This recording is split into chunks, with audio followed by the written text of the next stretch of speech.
Welding has been around in some form or fashion since the 4th century AD, and modern welding techniques fueled the Industrial Revolution and are crucial to many modern industries.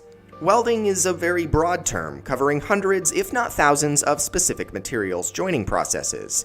Even if you're not a welder by trade or materials joining engineer, understanding how various materials can be joined is a fairly useful life skill. To start off your understanding of welding processes, let's throw out a bunch of acronyms and terms and then dive into specific processes a little later on. The main welding processes are shielded metal arc welding, gas tungsten arc welding, gas metal arc welding, flux cord arc welding, submerged arc welding, electroslag welding, and lastly, resistance welding. These are only the basic welding methods, and there are many different variations of each, along with techniques that weld using frictions, lasers, and even electron beams. Each process is specifically designed for different metals, and there are even processes that can weld dissimilar metals, like copper and iron. There's no way we can cover an extensive review of every single welding process in this video, but we can probably cover enough so you can keep up in a conversation about welding,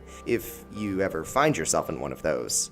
All welding processes induce fusion through some energy source. In other words, the base metal is melted in some way. Processes like shielded metal arc welding use an electrode that melts to induce fusion on the base metal and acts as a filler metal for the joint. Gas tungsten arc welding, or what you might know by the name of TIG welding, uses a tungsten electrode and an inert gas, usually helium, to weld the base metal. What you'll find in common between all of the processes mentioned in this video is that there's some form of arc or electrode being used to spark the fusion reaction, thus the A in all of the acronyms for each technique. The only exception in the list that we provided is resistance welding, which uses an electric current to generate heat through the resistance of two overlapping metals. This is just simply a slightly different use of electricity to weld. Arc welding is the most common, but it's also important to note that there is also gas welding and energy beam welding. These processes use gas or energy beams to heat up the material, rather than current and voltage. Gas and energy methods, while variant, are fairly simple to understand in basic mechanics. Each different arc technique uses a different electrode and a different setup of applying flux to the weld. Flux is a purifying agent that helps welds bond materials and maintain uniform structure, therefore increasing strength.